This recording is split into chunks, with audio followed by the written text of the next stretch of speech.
Wish you a very good morning and a warm welcome to e-learning Bhivani.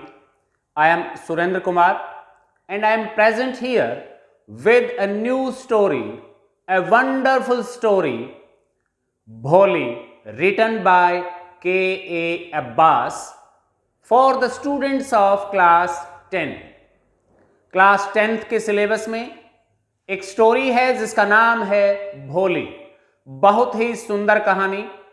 के ए अब्बास की ये बहुत ही सुंदर रचना हमें बहुत कुछ सिखा के जाती है।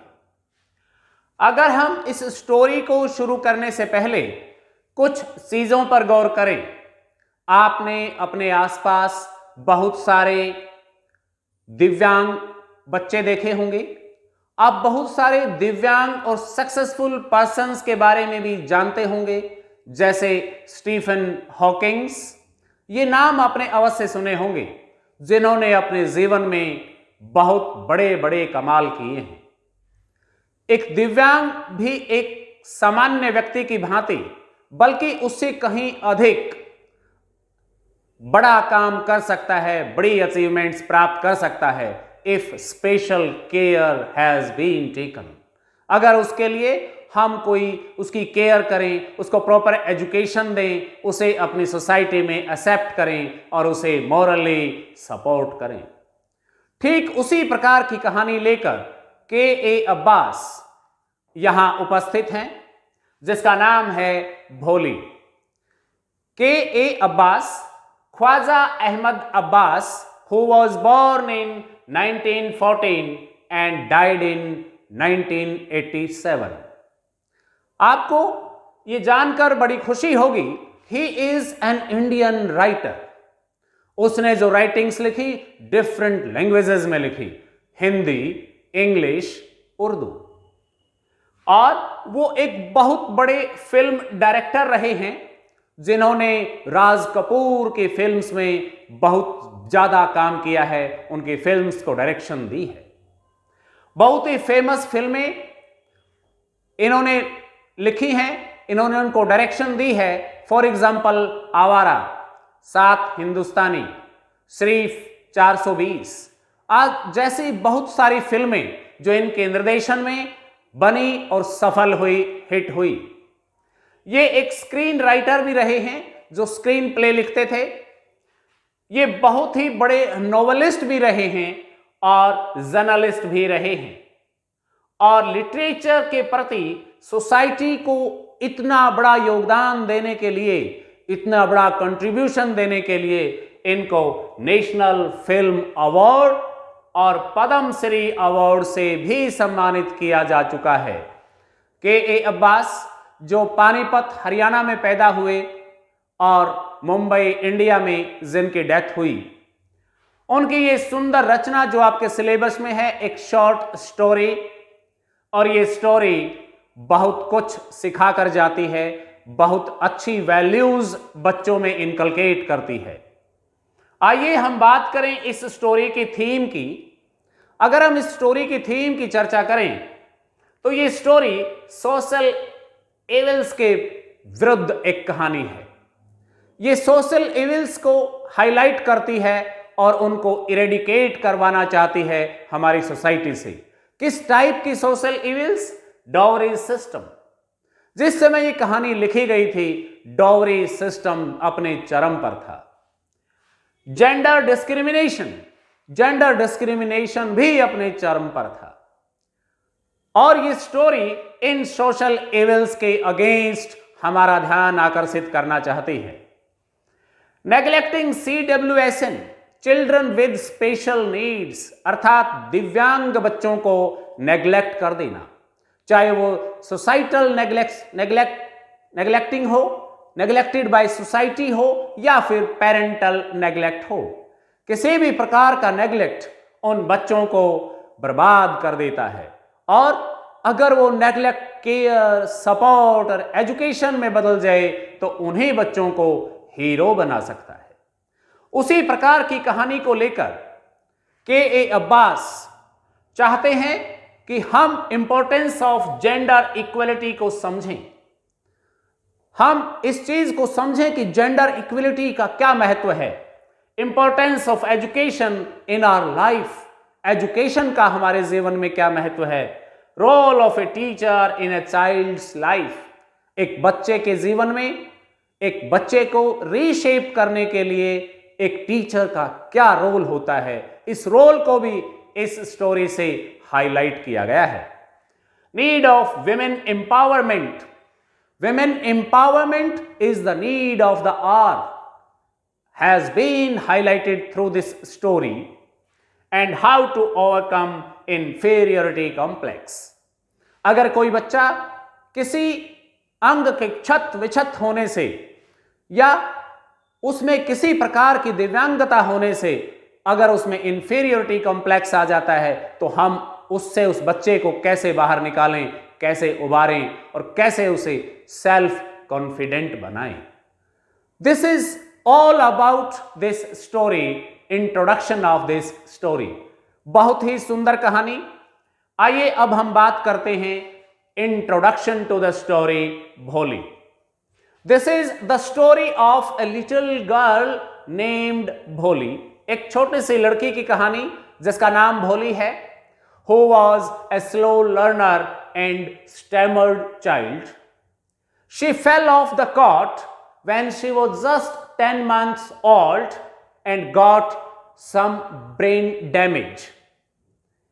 Brain damage, some part of her brain, and got an attack of smallpox later on. A teacher changed the girl Bholi into a heroine finally. वो उसे एक हीरोइन में बदल पाई, एक कॉन्फिडेंट गर्ल में बदल पाई। She refused to marry a greedy and mean person, Bishambar नाथ। ये उसी लड़की की ये कहानी है। आइए अब हम इस कहानी को डिटेल में डिस्कस करते हैं। करना चाहिए, स्वीकार करना चाहिए। उसकी मदर कहती हैं, yes of course, who will marry this witless डम काउ, इस विटलेस बुद्धिहीन मूर्ख इस गूंगी गाय से कौन शादी करेगा। इस प्रकार के एडजेक्टिव्स उसे दिए जाते हैं भोली के ही पेरेंट्स के द्वारा, और वो चिंतित हैं उसकी शादी को लेकर, दे आर वर्रिड।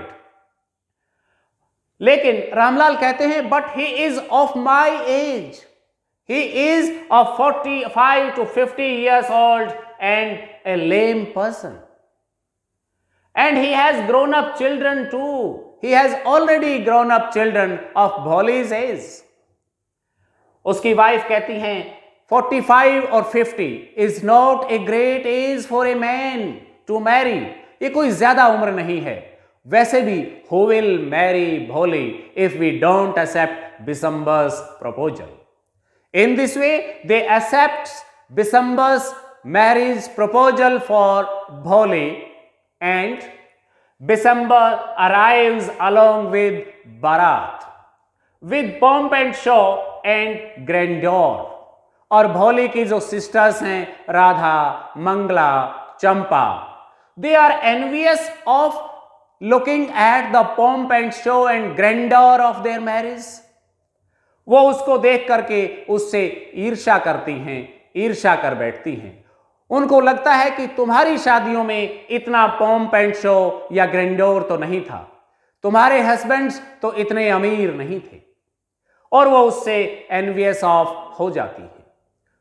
इसी प्रकार से बिशंबर की मैरिज सेरेमनी वो सेक्रेड फायर के सामने उस समय आ जाता है, and Bishambar is ready to garland the neck of Bholi, or Bholi's neck, around the Bholi's neck, a garland of marigold yellow flowers.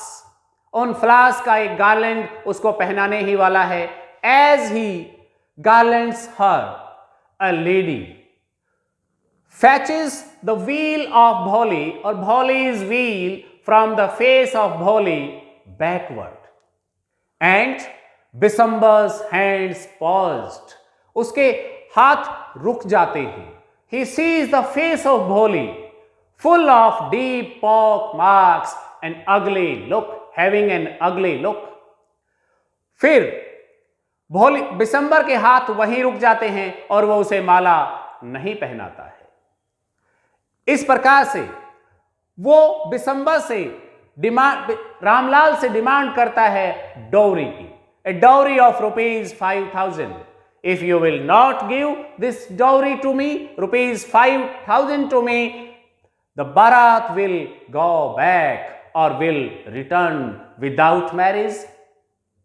In this way Ramlal, क्योंकि उसे इज्जत की बड़ी चिंता है, एक सोशल स्टेटस की बड़ी चिंता है, वो कहता है, he puts down the turban at Bishambar's feet and requests him to take ₹2,000 instead of 5,000 as dowry। वो अपनी पगड़ी रख देता है। हमारे समाज में पगड़ी सबसे बड़ी इज्जत मानी जाती है। उसने अपनी पगड़ी भी वहां उसके पैरों में, उसके चरणों में रख दी। परंतु बिशंबर इतना ग्रीडी था, इतना लालची था कि उसने उसकी रिक्वेस्ट को नहीं माना। उसने उसकी पगड़ी को भी ठोकर मारी और उससे ₹5,000 लेने की जिद पर अड़ गया। बेचारा रामलाल क्या न करता। रामलाल ने जैसे तैसे नोट्स काउंट करते हुए पूरे ₹5,000 की डौरी बिशंबर को दे दी। और बिशंबर अब डौरी लेने के पश्चात उसी भोली को गार्लैंड पहनाने के लिए तैयार हो जाता है, शादी करने के लिए तैयार हो जाता है। Ramlal hands him over ₹5,000 and as he puts the garland or starts putting garland around the neck of Bholi, around Bholi's neck, Bholi throws her wheel and in a struck she throws the garland into the sacred fire. And this time her eyes were not downcast. This time she didn't stammer a single word. She was fully confident, and with full confidence she said, I am not going to marry this greedy, mean, coward and heartless creature. मैं इससे शादी नहीं करना चाहती। I don't want to marry her. All the guests started whispering with one another. सभी ने आपस में बात करना शुरू कर दिया। Shameless girl? रामलाल अपनी बेटी भोली से कहता है, for sake of my इज्जत, मेरी इज्जत बचाने के लिए, मेरी इज्जत के लिए कम से कम आप ऐसे मत बोलो। You are a shameless girl. सौगी। और इस प्रकार से भोली को वहां धमकाया जाता है, डराया जाता है। But this time Bhole is full of confidence because she was a masterpiece created by her teacher, the same lady teacher who has instilled confidence and fluent speaking skill into Bholi. In this way, Bholi denies to marry Bishambarnath, a greedy and a heartless creature.